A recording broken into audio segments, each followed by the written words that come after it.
হাসির রাজা, জ্ঞানের রাজা, রসিক রাজা।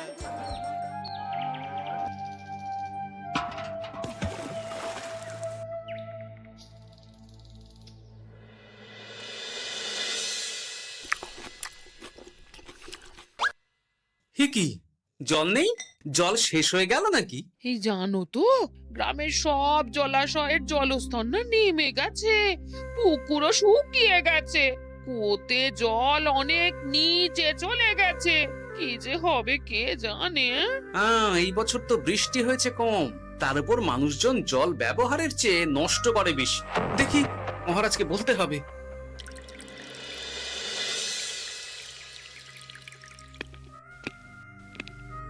এই তো গোপাল এসে গেছে। শুনেছো, রাজ্যের সকল জলাশয়ে শুধু শুনিনি, চাক্ষুষ দেখেছি, আর এর কারণ ও তার সমাধানও ভেবে এসেছি মহারাজ। তুমি কি বলতে চাইছো সেটা বলো না খোলসা করে। মহারাজ, আসন্ন দিনে জলাভাব মেটানোর একটাই উপায়, তা হলো প্রজাদের উপর কর চাপানো। মহারাজ, আমার ঠাকুরদা বলতেন, যা মেলে মূল্য বিনে তার মূল্য কে আর জানে। আমরা যেহেতু জলের মতো এত মূল্যবান সম্পদ বিনামূল্যে পাচ্ছি, তাই একে গুরুত্ব দিতে শিখিনি। সবাই মিলে দেদার জলের অপচয় করছি। আমি এই অপচয়ের বিরুদ্ধে কর বসানোর পরামর্শ দিচ্ছি মহারাজ। জলের জন্য দেবে দাম, ছুটে যাবে কাল ঘাম। হ্যাঁ, যখনই জলের জন্য কর দিতে হবে, তখনই জলের অপচয় বন্ধ হবে। এতে লাভটা কি হবে গোপাল? মানুষ কম জলে কাজ করা শিখে যাবে, ফলে আগামী দিনে যদি জল সম্পদ কমেও যায়, এই কৃষ্ণনগরের প্রজারা আগে থেকেই তার জন্য প্রস্তুত হয়ে যাবেন। কিন্তু আমি আমার প্রজাদের কাছ থেকে জলের দাম নেব গোপাল? না মহারাজ, কর বাবদ যে অর্থ উপার্জন হবে, তার সাথে আপনার দান মিলিয়ে রাজ্যের মধ্যে একটা বিরাট কৃত্রিম জলাধার বানানো হবে। বাহ বাহ বাহ! যেখানে বৃষ্টির জল সংরক্ষণ করা যাবে মহারাজ। এতে সারা বছর ধরে আর কোনো জলের অভাব থাকবে না মহারাজ। গোপালের প্রস্তাব বড় ভালো লেগেছে। আগামী দিনে ইতিহাসে এই কর্মযজ্ঞের কথা লেখা থাকবে বলেই আমার বিশ্বাস। আর তাই আমি গোপালকে এই মুহূর্তে 50টি স্বর্ণমোহর উপহার দেব বলে ঘোষণা করছি। সাধু সাধু সাধু।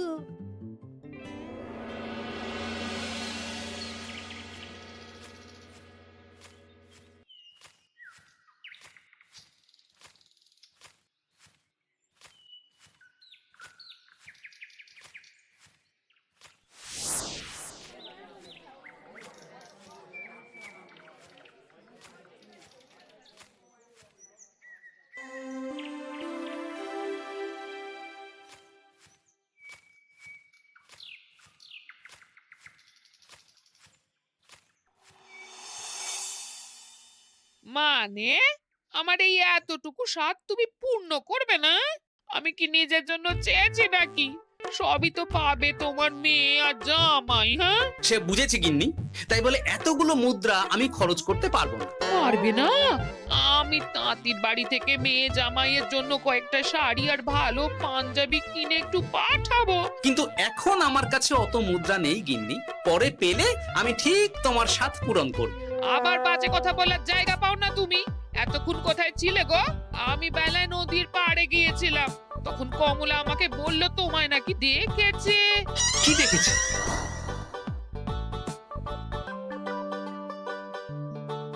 কোথায় গেল?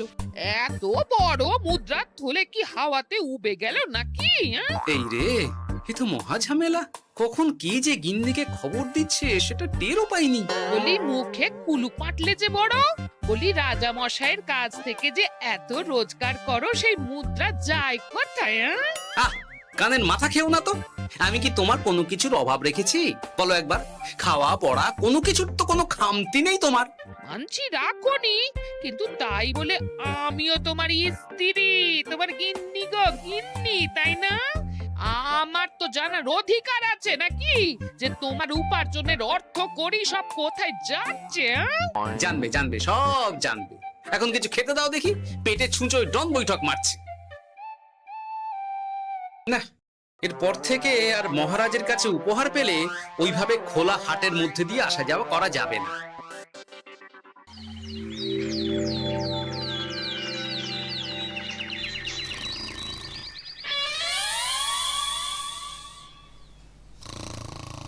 তোমার আর কোনো চিন্তা নেই গোপাল, আমি তোমার মাসোহারা তো বাড়িয়ে দিলাম, সঙ্গে প্রত্যেক দিন তুমি 10 মোহর করে পারিতোষিক পাবে।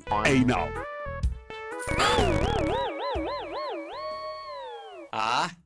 এই ভোরবেলায় একটা জব্বর স্বপ্ন দেখা গেল বটে। এই স্বপ্ন খুলে গেলে আর কোনো চিন্তা নেই। গিন্নি, ও গিন্নি, বলি গেলে কোথায়? গিন্নি, সারা নেই। ও গিন্নি, রাগ করলে নাকি গো? আরে এসো এসো, এমন একটা স্বপ্ন দেখেছি না যে তোমার আর কোনো চিন্তা থাকবে না গিন্নি। মোহর আর মুদ্রা একেবারে ঝরে পড়বে গো।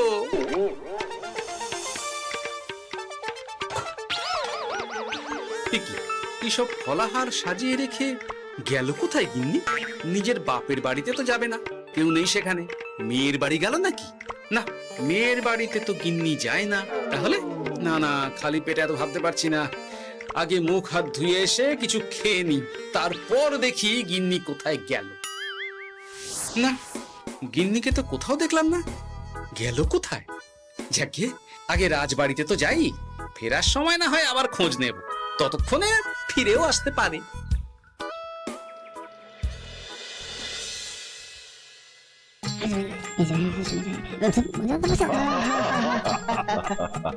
বাহ বাহ বাহ, একেই বোধহয় বলে সঙ্গগুণ। অনেকদিন এত হাসি নিয়ে। যা বলেছেন মহারাজ। হাসির চোটে পেটে ধরছে খিল। কর্তা আর গিন্নিতে দেখছি রয়েছে অনেক প্রেম।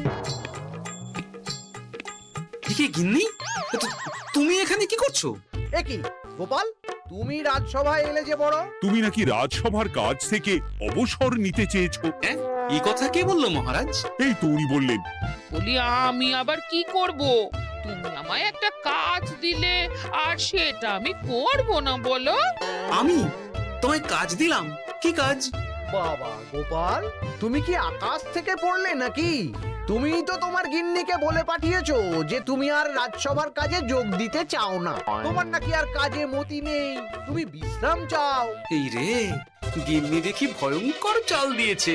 আমার নামে রাজসভায় এসে এইসব বলেছে। তাই কথা ঠিকই গোপাল, যে তোমার অবসর গ্রহণের কথা শুনে আমি বিশেষ মনমরা হয়ে পড়েছিলাম। কিন্তু তোমার গিন্নি যেভাবে রাজসভায় হাসি মজা হুল্লোড় পরিবেশন করছে, তাতে আমার মনে হচ্ছে এ সাপে বর হয়েছে। এই বেলা যদি গোপালকে কায়দা করে রাজসভা থেকে তাড়ানো যায়, তাহলে আমার পথ থেকে বিরাট বড় একটা কাঁটা উপড়ে ফেলা যাবে। গোপাল গিন্নি সবার মধ্যে বিলিয়েছেন হাসি, তার জন্য রাজামশাই হয়েছেন ভারী খুশি।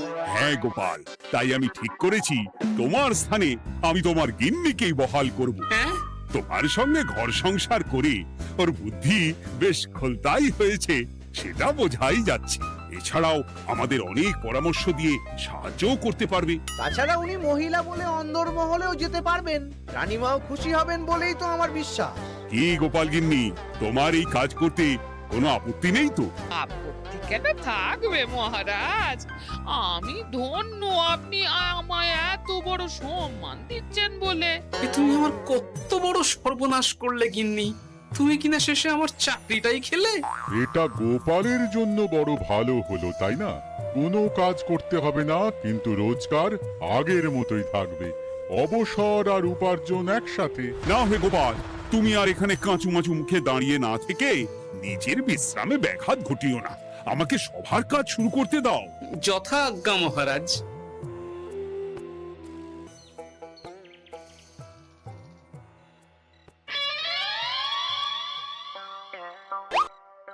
মানে মহারাজ সমস্যার সমাধান করতে দিয়েছেন তোমাকে, আর তার উত্তর দেব আমি?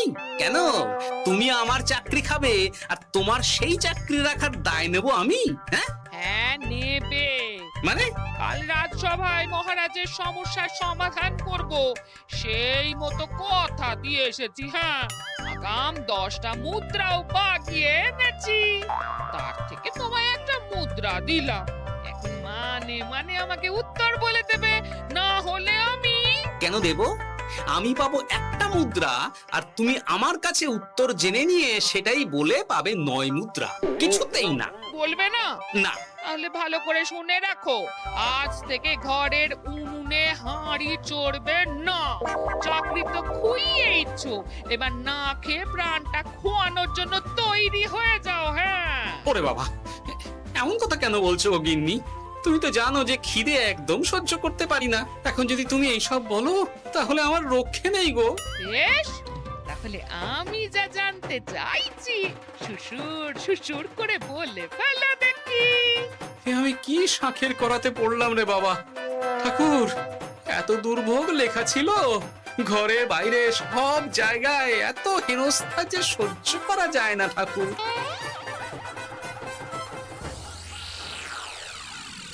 একেই তো বলে গো গিন্নি, মেঘ না চাইতেই জল। এতদিন কতভাবে চেষ্টা করেছি গোপালকে রাজসভা থেকে তাড়াবার, আর গোপাল নিজেই কিনা রাজসভা থেকে পালিয়ে গেল। সব বলছো? তোমার শরীর ঠিক আছে তো? শরীর মন সব ঠিক আছে, তবে গোপালের বদলে কাকে বহাল করা হয়েছে শুনলে তোমার মাথা ঘুরে যাবে। কাকে? গোপাল গিন্নিকে। আমার কিন্তু বিষয়টা খুব একটা সরল ঠেকছে না গো। গোপাল ভাঁড়ের বুদ্ধি তো আর যে সে বুদ্ধি নয়। উনি যাই করেন খুব ভেবে চিন্তে করেন, এর পেছনে আবার কোনো মতলব নেই তো। এটা তুমি মন্দ বলনি গিন্নি। গোপালকে নিয়ে সত্যিই কোনো বিশ্বাস নেই। ও কখন কি ঘোট পাকাচ্ছে বলা যায় না। আমাকেও সাবধানে থাকতে হবে। দেখতে হবে যে গোপাল আসলে কি চাল চালতে চাইছে।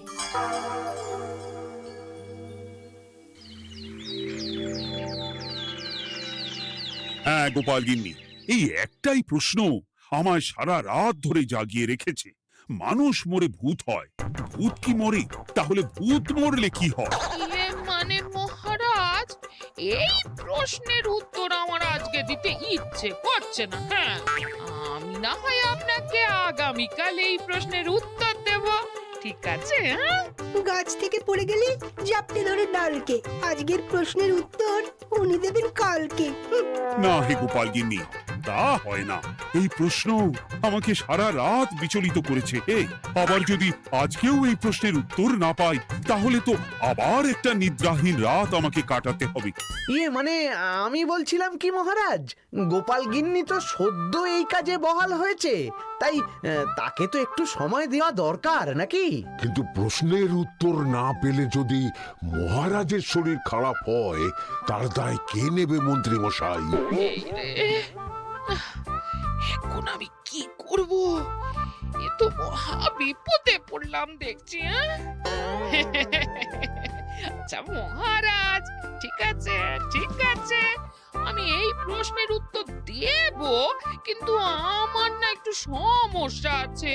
খোলা হাওয়াতে গিয়ে না দাঁড়ালে আমার ঠিক মাথা খোলে না, তাই বলছিলাম।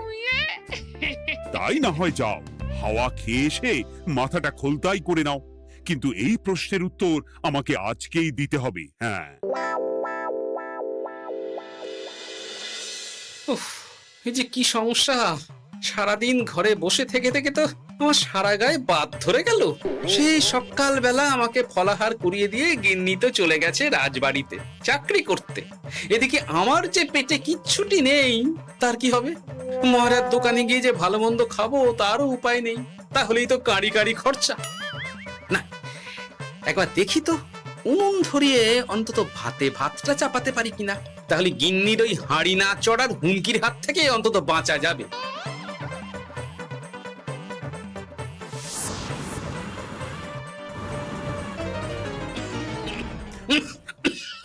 ও বাবা গো, ও বাবা, এত কেসে কেসে সোজা শেষ যাত্রা হয়ে যাবে আমার। না, এর চেয়ে না খেয়ে মরাও ঢের ভালো। দেখি তুমি বাড়িতে কেন? এত হাঁপাচ্ছ কেন? ষাঁড়ে তাড়া করেছে নাকি? আরে না গো, মানুষ মরে ভূত হয়, ভূত কি মরে?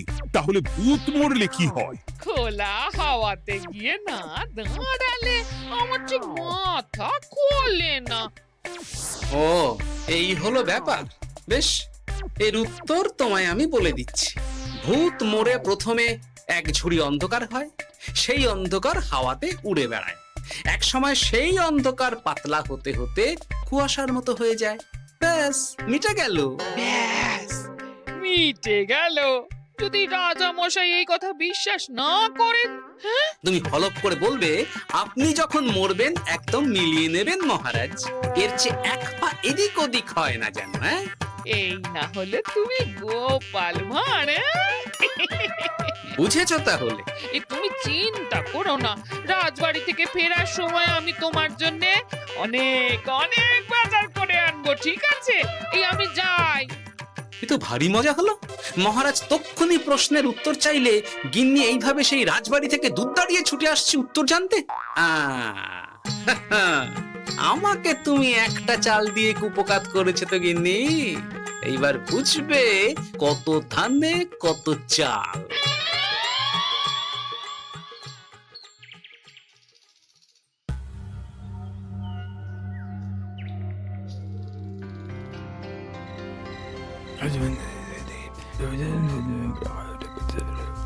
বুঝেছিস তো তোর কাজটা? খুব বুঝেছি গোপাল দাদা। নেই, এবার লেগে পড় দেখি।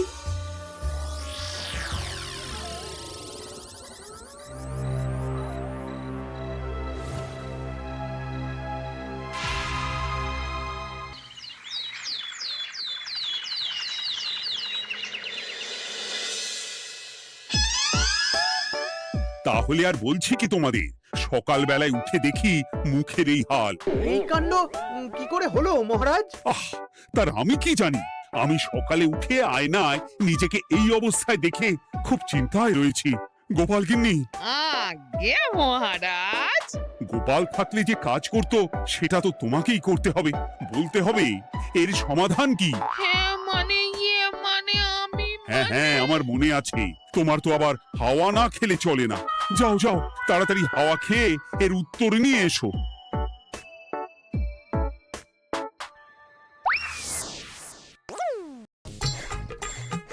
এই জন্য তুমি এত দূর ছুটে এলে গিন্নি? মহারাজকে বলবে যে তিনি যেন আজ রাতে চাদরটা মুখে ভালো করে মুড়িয়ে ঘুমোন, তাহলেই মিটে যাবে। এই রং চলে যাবে আর নতুন করে কিছু হবেও না।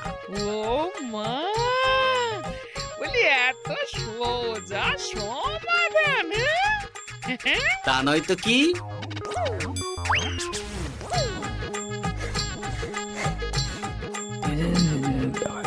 কাল সারা রাত আকাশে একবার দেখলাম চাঁদ উঠেছে, আর একবার দেখলাম ঘোর অমাবস্যা। এর কারণ কি? একই রাতে দুই তিথি হয় কি করে? মানে আর একটা সমস্যা। হ্যাঁ, এটা আগে বললেই তো হতো মহারাজ।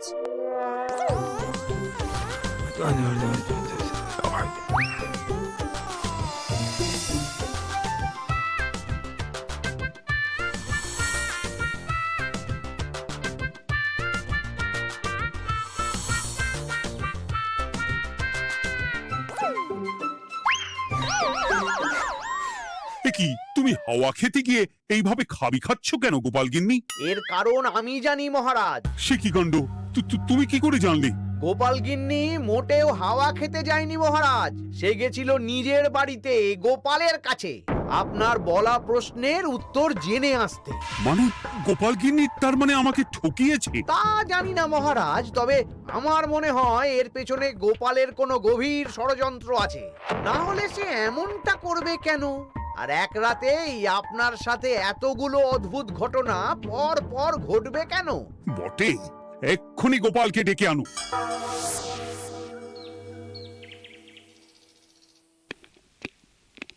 না মহারাজ, আমি সত্যি অবসর চেয়েছিলাম, আর তাই আমার গিন্নি আপনার কাছে এসে বলেছিল। ওর কোনো দোষ নেই মহারাজ। না মহারাজ, আমি মিথ্যে কথা বলেছি। হ্যাঁ, উনি আপনার কাছ থেকে পাওয়া সোনার মোহর নিয়ে বাড়ি যান না, তাই আমি ওকে শায়েস্তা করতে এই ফন্দি করেছিলাম। আসলে মহারাজ, আমি আপনার কাছ থেকে পাওয়া সোনার মোহর জল প্রকল্পের কাজে লাগাবো বলে কিছু জনকে নিয়ে একটা দল গঠন করতে গিয়েছিলাম। আর তাদের কাছেই ওগুলো রেখে এসেছি। এটা যদি আমার দোষ হয় তাহলে আমি ক্ষমা প্রার্থী মহারাজ। সাধু গোপাল, সাধু তোমার উদ্যোগ। এই কাণ্ড! আর এদিকে রাজবাড়ি থেকে বাড়ি আর বাড়ি থেকে রাজবাড়ি করতে করতে আমার প্রাণ ওষ্ঠাগত হয়ে গেছে মহারাজ। ওহ, আমার ঘাট হয়েছে, আপনি আমায় ক্ষমা করে দিন মহারাজ। হুম, এইবার মজার টের পেয়েছ তো গিন্নি? আপনি আপনার আদরের গোপাল ভাঁড়কেই তার চাকরি ফিরিয়ে দিন মহারাজ। আমি যাই আমার হেসেল সামলাতে। কেলে পচা খুব ভালো করেছে বলতে হবে।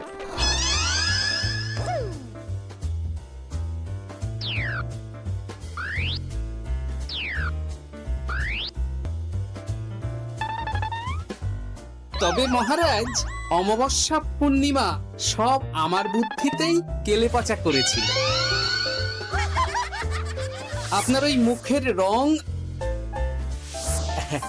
ওটি একটি বিশেষ রং যার আয়ু একদিন, তাই ওটা এমনিই মিলিয়ে গেছে। হ্যাঁ, সেই বরং ভালো। তুমি তোমার গিন্নিকে নিস্তার দাও গোপাল। তাছাড়া আমিও আমার গোপালকে ছেড়ে আর থাকতে পারছি না। যথা আজ্ঞা মহারাজ। আমারও যে আর এই অবসর ভালো লাগছে না মহারাজ। গোপাল ছাড়া রাজসভা যে লাগে ফাঁকা ফাঁকা, তাই তো আবার চাকরিতে তাকে বহাল রাখা।